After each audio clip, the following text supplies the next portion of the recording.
we'll jump straight in. Your organization played a critical role in the recovery of the Abacha loot and also the monitoring of the disbursements of this loot. Give us an insight into how these monies were utilized by government, and are there any significant infrastructure that Nigerians can point to say this loot was beneficial to the development of that project? Yes, thank you again for the opportunity to come to the studio to discuss this very important issue.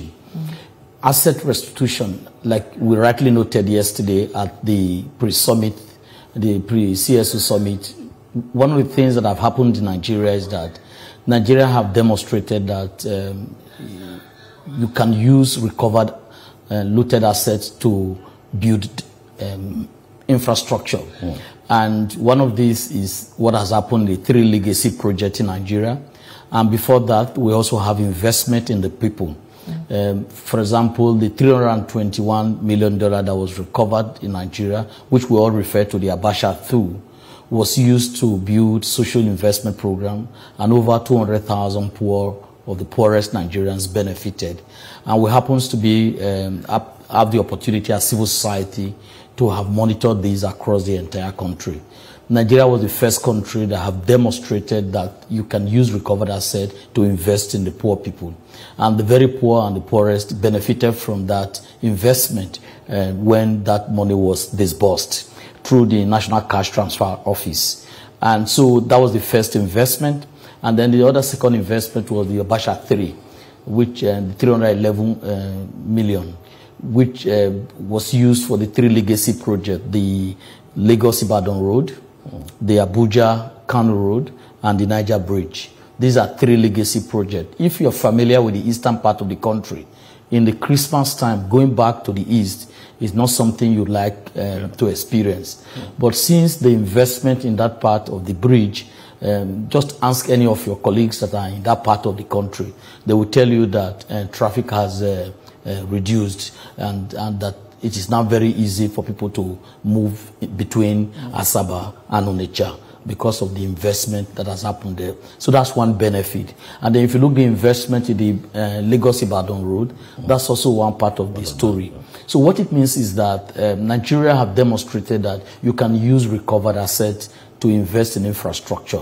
And that's exactly the whole core message from the civil society meeting yesterday.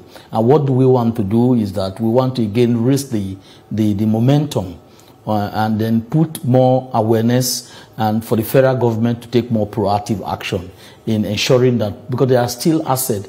Nigeria has over $48 billion that are stashed in Western banks, in financial centers across the world, stolen by politically exposed persons, civil servants, and other private sector people as well too. So this money is just lying in the banks offshore. You could imagine what it could have happened if we didn't have this money we're talking about that we invested in these 3 legacy projects. So what it means is to make sure that crime does not pay, and is to ensure that recovered asset is used for the benefit of the victim. And the victim in this instance is the Nigerian people.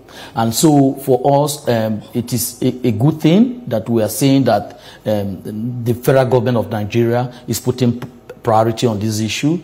And as you know, Nigeria has become a poster child of a success story on the issue of asset recovery. Okay, yeah, quite good to hear that these 3 legacy projects. Also, is it possible that these loots by politically exposed individuals, maybe the CSO and different organizations will push for a legislation that will ensure that such monies are not given back to the various states, because we know part of the Abacha loot also got to states. Yes. And it's difficult for you to even track what those funds given to the various states are used for. So is it possible that we have a legislation that will say, okay, let's use it for some legacy project, like you said, instead of giving it to subnationals? No, as you know, when most of this money that is recovered from international jurisdiction, it is between the country that is returning it and Nigeria that is receiving it. Yeah. They negotiate what it will be used for. Okay. And once it's negotiated, in the instance of the Abacha one, that's the first time Nigeria ever recovered stolen asset, over $500 million that was recovered. It was a specific project. So when the money is recovered, for instance, most of those money will recover because Abacha was the then head of state, and so it belongs to the federal government. But there are certain instances when the money belongs to the state. For example, the Bayelsa. Alamesia have almost about $1 million that was seized in the United States and that has now been restituted to Nigeria. The Nigerian government cannot use it at the federal level. It has to be restituted back to the state where Alamesia was a state governor. And so the money goes to the state. In the case of Alamesia case, the Bayelsa people have discussed and agreed that the money will be used for health center.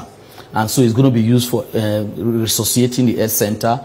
And that for us is what the people of Bayelsa State wanted. And so the federal government is guided by that request. And there's an ongoing negotiation now to do a procurement of civil society that will also monitor those processes down the line. But there are instances when the governance system of the state is very poor. You can't put money in the hands of thieves. And that's part of the Global Forum on Asset Recovery principle. You don't allow those who perpetuate the crime to also be beneficiary when the money is returned. I think that's what you were saying. Exactly. That principle is one standard which was aired in 2017. And about 10 leading civil society in Nigeria attended that summit in Washington. And I happen to have led that delegation. And we came out with about 10 principles, and among those principles is that time Nigeria ever recovered stolen asset, over $500 million, that restitution. That's a basic principle that everybody subscribes to. Also, one of those principles is the involvement of civil society, non-governmental organization. Nigerian government has been very good in doing this by engaging Nigerian civil society. First time in history, I can tell you that comparing to Nigerian peer on issue of asset restitution, Nigeria is at the top level in terms of engaging civil society. Then it comes to the issue of transparency and accountability. If you go to the website of the Ministry of Justice, you'll see some of this disclosure. You also see the MOU between the Nigerian government and the US government on what some of these restitutions will be utilized for. And then if you look the level of conversation in the country, you'll see that there is huge awareness among top civil society. But what we are saying is that we want this to cascade to the state, to the local government level. So it depends on who is the victim. If it is the federal government allocates it for legacy project. If it is the state government, it allocates it to the what project they choose to allocate it to. But if it is local government, because you also have this looting at the local government level.